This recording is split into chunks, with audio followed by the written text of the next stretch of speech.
So I'm here with Larry, and man, you wouldn't believe how we found this place. We were driving by, almost stopped at Whataburger, and luckily we kept driving. And my wife's looking on her phone. There's got to be some place to eat around here. We're getting hungry, and she's got a meeting coming up, and so we're trying to get lunch before the meeting.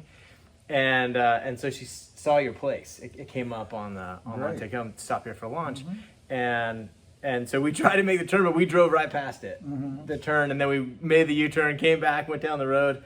Oh man, where are we going, right? As we come way down out in this the road. woods. Yeah, like what did we just sign up to do? Yeah. And then, holy cow, we came through this gate to see the prettiest place and came in this restaurant, and it was so beautiful. The food was so good. Met your wife, Sarah. And she was so hospitable, and she said, "You guys traveling?" And we said, "Yeah, we are." She said, "Well, we got one place left." And we said, "All right, we're not going anywhere. We're gonna stay here tonight." That's fantastic. Yeah, y'all are in our Serenity guest house, so we got different names for them. So, but yeah, that's the first one that was out here that we started all of this with, and so it was originally put there as a backup place for Sarah's mother to stay if she needed to stay with us, and so. It's been one thing after another. This whole thing has been quite a journey. How did this happen? I don't know any of this story. Well, I'll tell you. Since 1985, I was in the landscaping business, and Sarah, several years after that, not too many, she got into interior decorating. In 1992, we moved out here and bought this place from my aunt and uncle who live across the street. Well, they just gave us a real sweetheart deal on it. That was in 1992, but in 2008, whenever the economy collapsed, our phone quit ringing. Of course, there's not anybody going to spend money on landscaping when they don't even know if the monetary system is going to hold them. Right. But anyway. They're getting kicked out of their house. Why are they going to do their lawn? So we said, maybe we better learn how to grow our own food. Because we'd kind of talked about it a little bit over the years, but we got pretty serious about it then. And we fenced in just a small park back behind our house. And being in the landscaping business, I had some greenhouses and that sort of thing. And so we converted everything to vegetable, production, and started with that. In the fall of 2008, we started getting all of that ready. The good news is eventually I did get some more landscaping. all right. So, yeah, it did bounce back.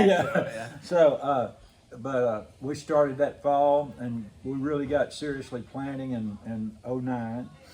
And then that spring of 2009, none of this was here, of course. That spring of 2009, we had produce all over our living room in the house, and we were working till 10 o'clock at night shelling peas and things like that. This little garden right over here is where that was all coming from, right over here by the restaurant. And this was just for you, or the restaurant was here? Or? No, nothing. None of this was here. So you were selling it? Or? No, I thought I would, but I did sell. I had a bumper crop of cucumbers. I sold them to a wholesale distributor. Okay. But anyway, I didn't get much money for them, but I learned how to do canning, and by the time 2010, I think it was, I lose track of time.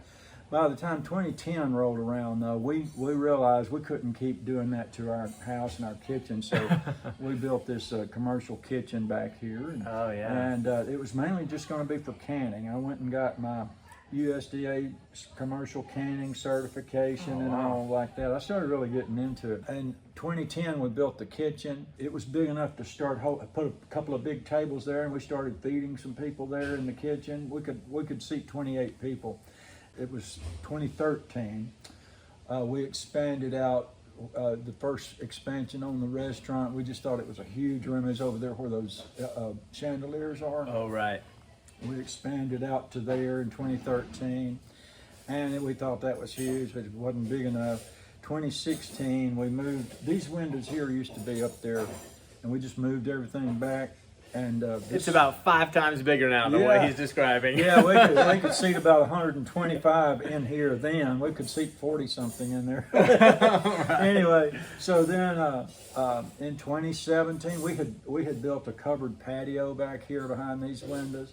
And then 2017, we closed that in. And then 18, we added another section. Oh yeah. On holidays especially, we would just have to turn people away. There would be so many people show up. We can seat about 225 now. Jake, one of the beautiful things about this is we never dreamed how many new friends we would make and acquaintances that we would make because we are here serving their lunch or food.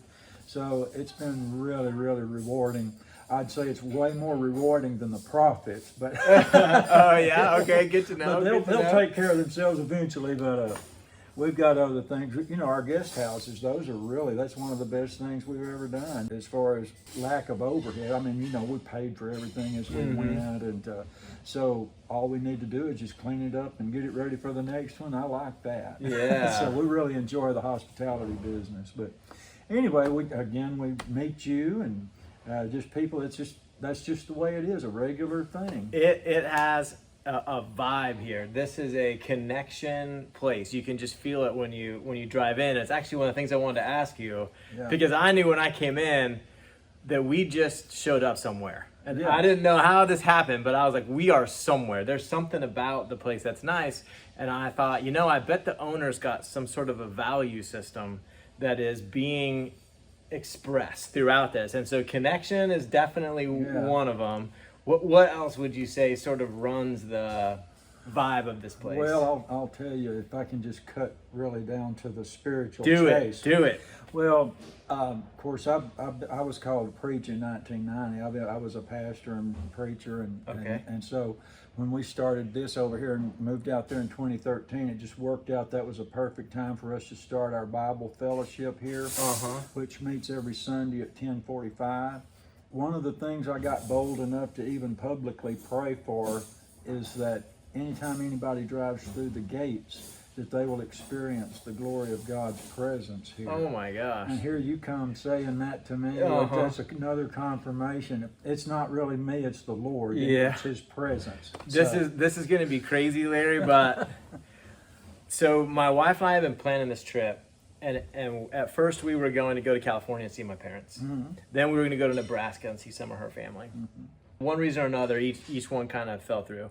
Then we ended up, okay, well, let's just go camping.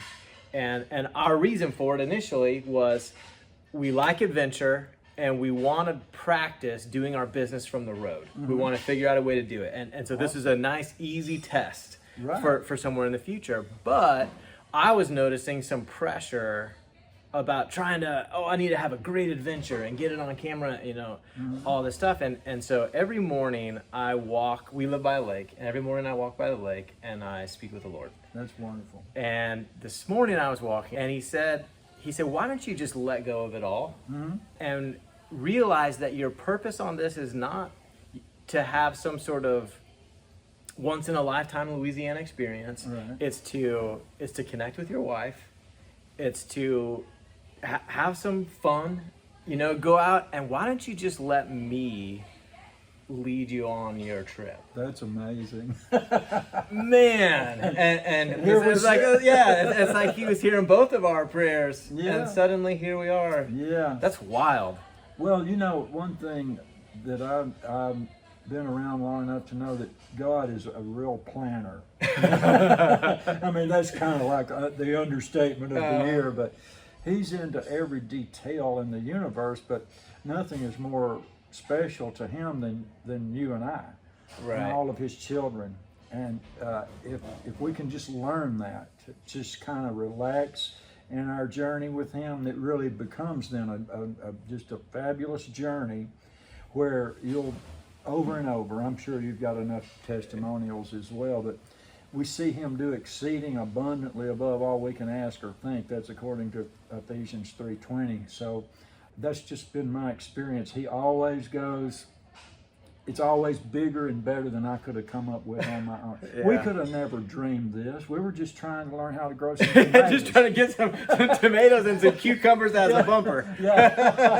We're ready now to seat on Friday, Saturday, and Sunday. That's the days that we're open. We're ready to seat 225 people again. Man, that's incredible. So we're looking forward to that. Man, and the food is so good. The menu is incredible. I had the special. Whit had the strawberry salad. Oh yeah. Oh my gosh. Strawberry Yeah.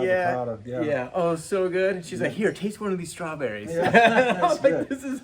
it's like I feel like I'm eating pie, but it's Yeah, a salad. yeah. There, it really was top Well, much. it's off season now, but we don't grow our own strawberries. They're just too wonderful from the sources that we get them. But we hand pick everything, and it's just the freshest. That's the beautiful thing about our food is it's always going to be the freshest. Yeah.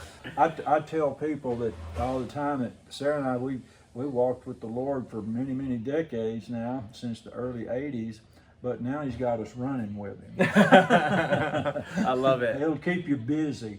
That's a thing. That's a beautiful thing about our relationship with God is that He believes in us being fruitful and multiplying, and that's what He wants to do. He wants to bless us and increase us, and as long as He leaves us on this side of heaven, I don't believe there's any room for retirement for me personally, because there's going to always be some kind of project that we need to be fruitful in. You know, that's just what we were designed to be, and so it's been quite a journey.